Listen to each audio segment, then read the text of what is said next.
So we have here a surface in which it's not frictionless, given M1 and M2 connected by a string, and then of course M1 will cause this to move down, and then through this we are assuming that there's no friction on the pulley.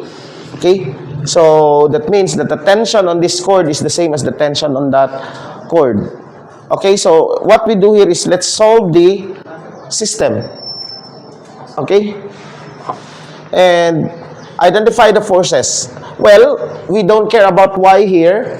Well, from y, what we get is that n is equal to the weight. But on this side, is that you have now kinetic friction and you have T, right? Tension. Okay?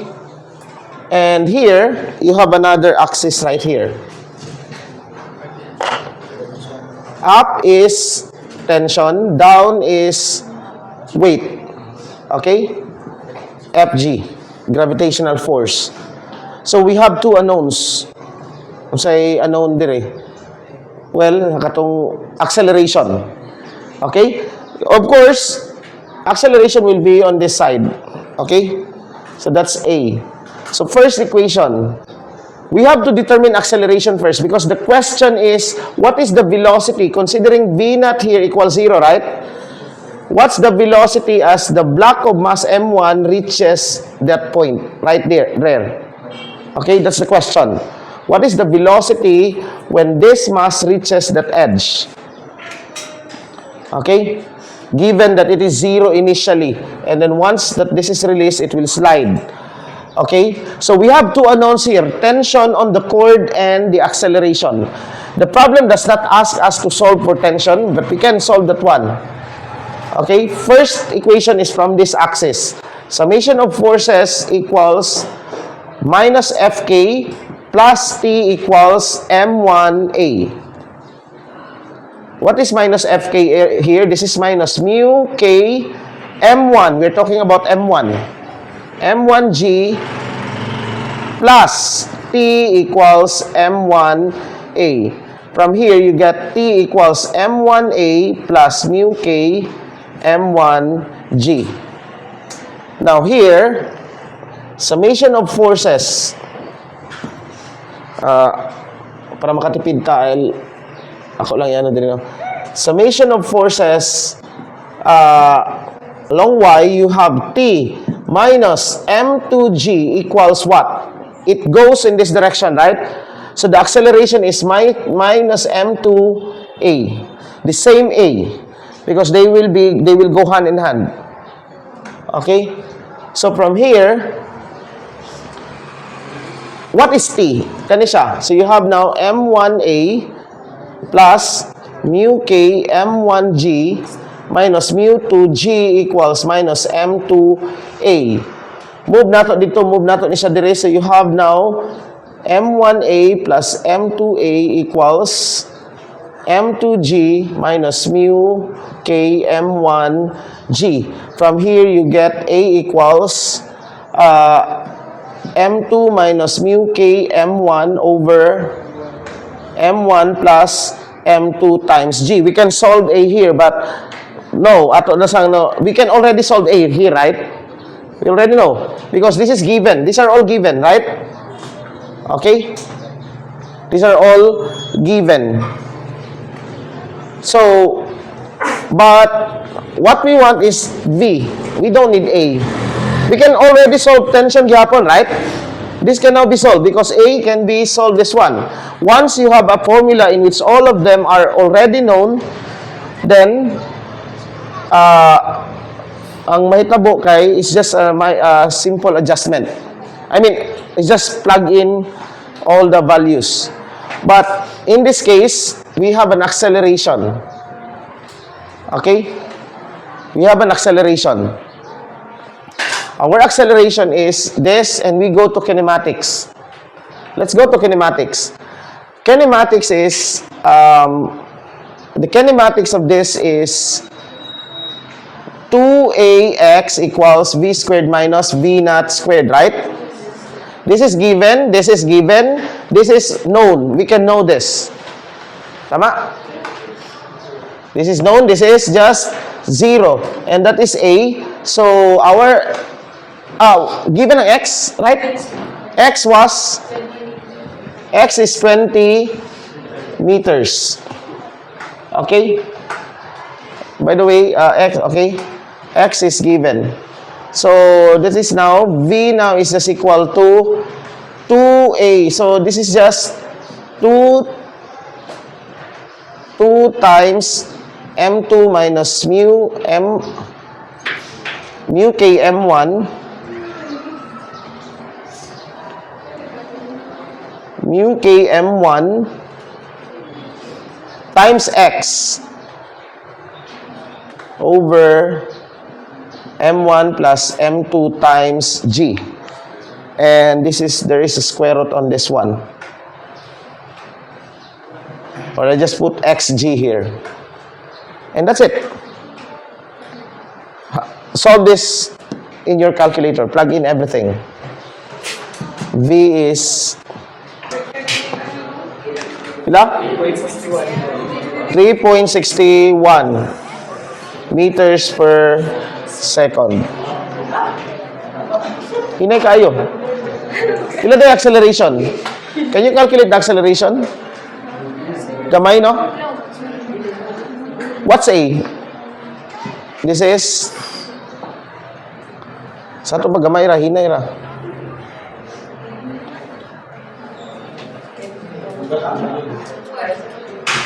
Yeah, because Ha? 0. M1 ya, M2 minus M1. Ha? 0.33 meters per second because M1 is very small. In fact, M1 just barely, meaning is that it's almost 0. Okay? Ha? 0.33? Unsa ba yun? Di mo kabalo mo gamit og calculator?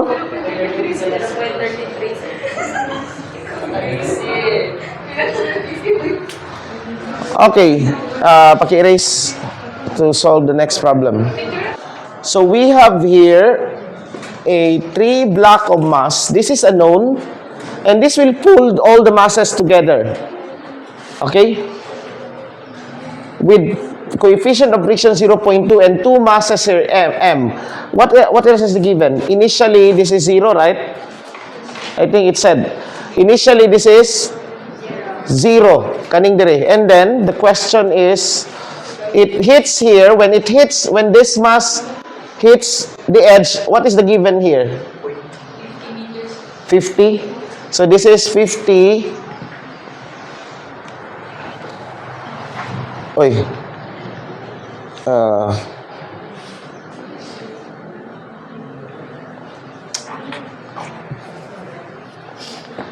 This is 50 meters up to here.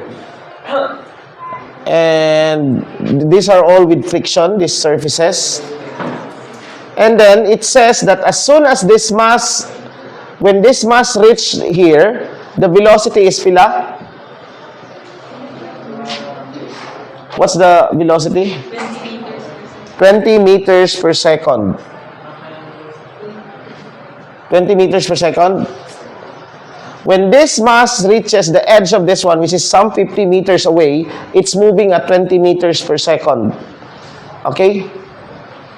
Now, the question is, what is the mass that would accomplish this? Okay? Nakuha ninyo? So, this is a quite difficult problem. Murag wa man gid may answer atong klaro gyud. First is, well, we have no choice to draw free-body diagrams. Dire, this is our axis. Here, this is our axis. Here, that would be our axis. Now, what are the forces? Tarunga po ning drawing, sir. Ay.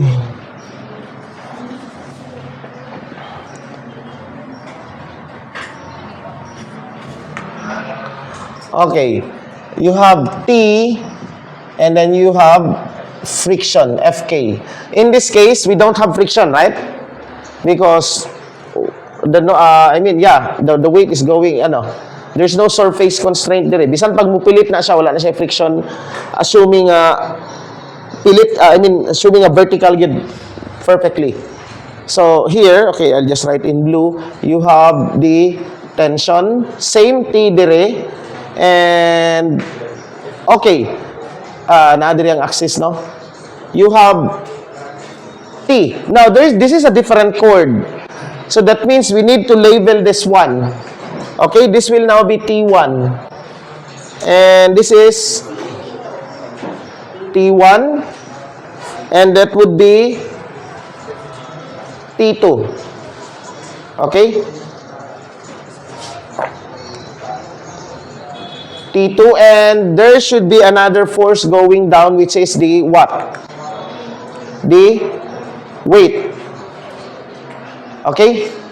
The weight. And here, you have, on this direction, you have T2. On that direction, you have Fk. Let's call this prime. Okay? So, how many unknowns? T1, T2, and M. 3 unknowns. What are the given? Okay? Let's take this as our, let's just call this, okay, anyway, M na lang, M. And I'll put this capital M. Kaning duha, no? M. Capital M. Mass. The mass of those two. Pareho lang man. Okay, the given is M, mu K. And let's call this X. This is X. What else? And V naught, which is equal to 0, and V. These are all the given, meaning that when you derive, everything must be in terms. We are solving for small m. M must be expressed in terms of this. Sabtan? So that is your, when you derive. Okay, first, asa ta magsugod? Well, it's better to start here. And we already know this, right? Okay, what are the forces here? You have again, that is, this is the weight, and that is N. And we already solved this, right? The normal force in that case, in this case right here, no, let's, N is just equal to mg sine of, let's take this theta. Okay, theta is also given. Which is, what is the given? What's theta here? 60? 60 degrees, right? 60 degrees. 60 degrees. Theta is 60 degrees. So, kani siya. mg sine of theta. Ano, mg sine or cosine?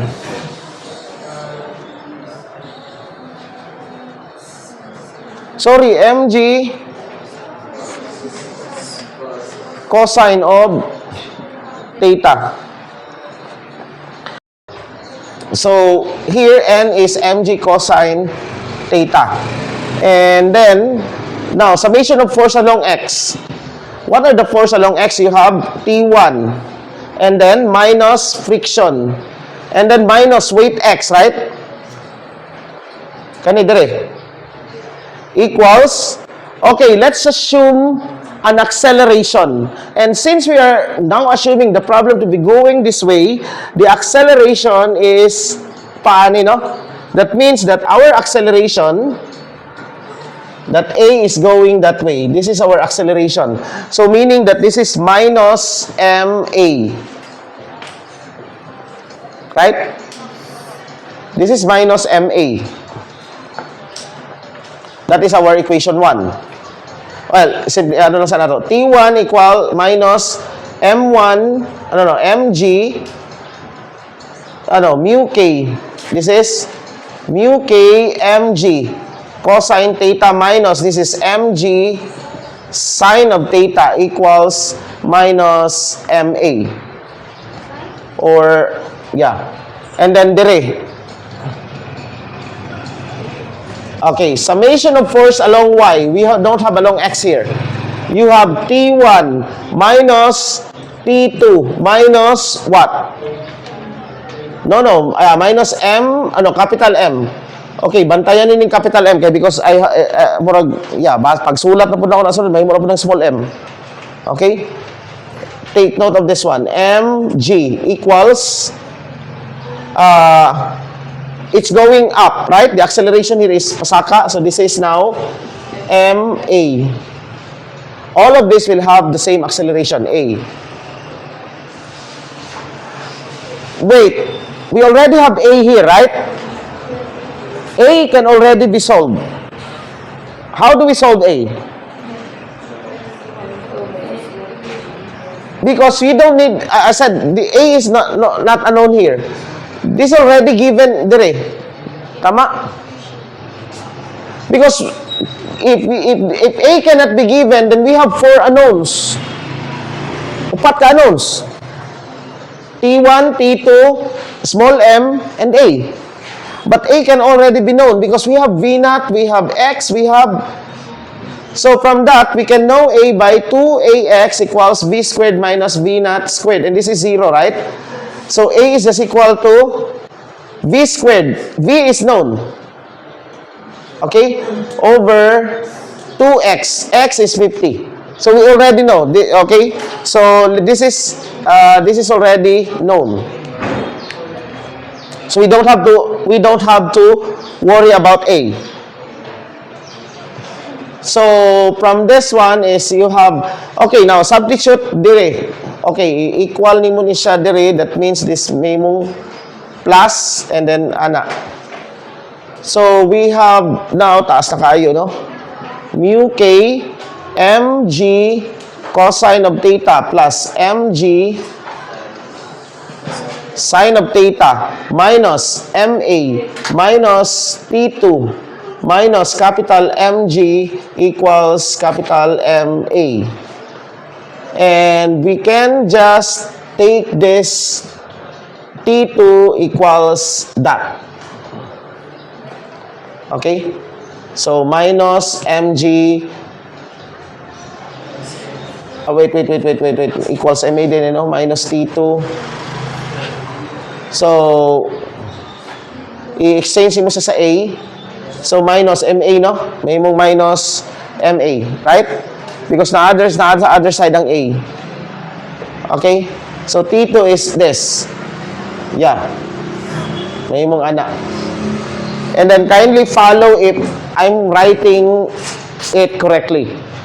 Okay? Because taas na siya. The problem is, pag sayop siya, layo kaya itong balik ato ang kuanon, i-trace. Now next, this one. We are now here. Summation of force. This is on the prime. This is double prime, no? The third. This is katong sa first. Okay? Double prime. Okay. You have now, in that case, minus T2, right?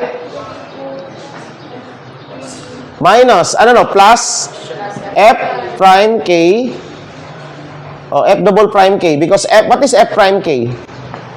F prime K is 0, right? Kung mauni siya dire. So let's label this as F double prime K. F double prime K equals minus MA, right? Because it's going on the negative direction. Sabtan? So, what is minus T2? Well, we can now solve this. We are solving for M, right? Asa ang M? Ang M, gawas dire. Minus T2 means substitute na siya dire. So, this is now minus mu K mg cosine of theta minus mg sine of theta plus MA plus mg plus MA plus, sakto na, F prime K, this is just mu K capital M G, right? No? It's just horizontal. So, ang N dire is just capital MG. And then, equals MA. Equals minus capital M A. And we are solving for M. Okay, factoring this one, M times A minus mu kg A minus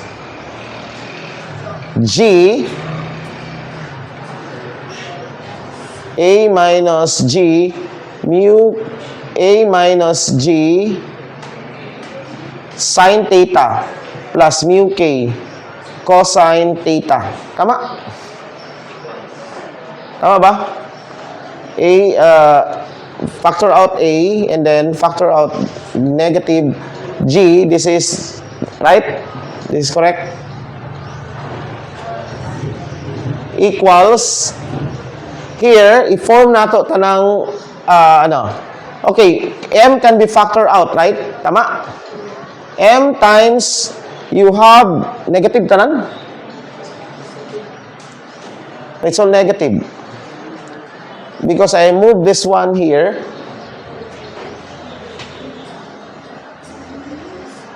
Yeah, it's negative. It becomes negative. Minus. And then, unsay mahitabo? 2. MA. Na ito, di ba? No, na ito. MA plus MA, 2MA. So, 2A plus G times 1 plus mu K. Mo ni siya. Lama. Yeah, because this is 2MA. Minus 2MA. And then kani, unsa man ni siya? This is MG 1 plus mu K. Tama? Right?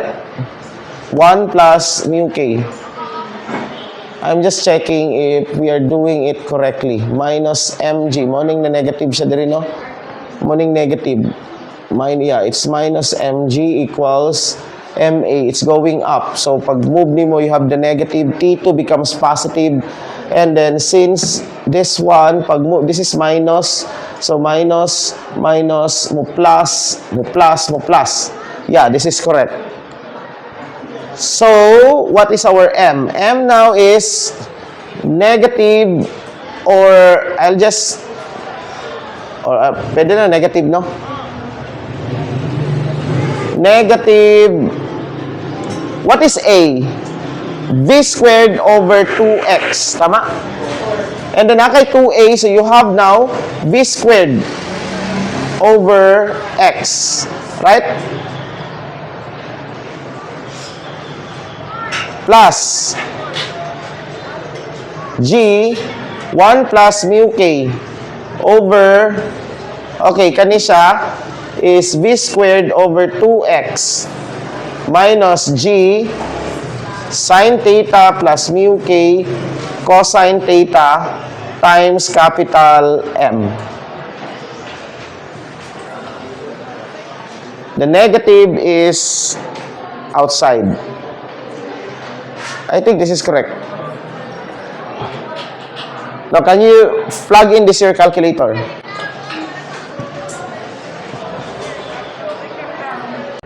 M is outside all of this, ha?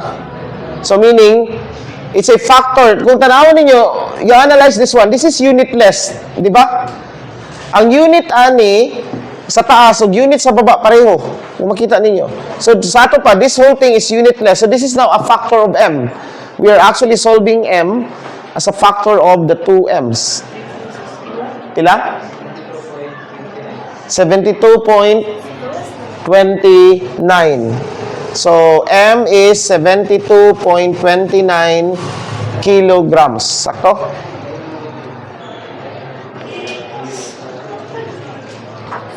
M is 72.29 kilograms. Sakto? Okay, kindly check this one sa inyong dapat ma-cut on mo plug in sa inyong calculator. Because this is a much better solution you are deriving. And at the same time, kapag practice mo sa inyong algebra.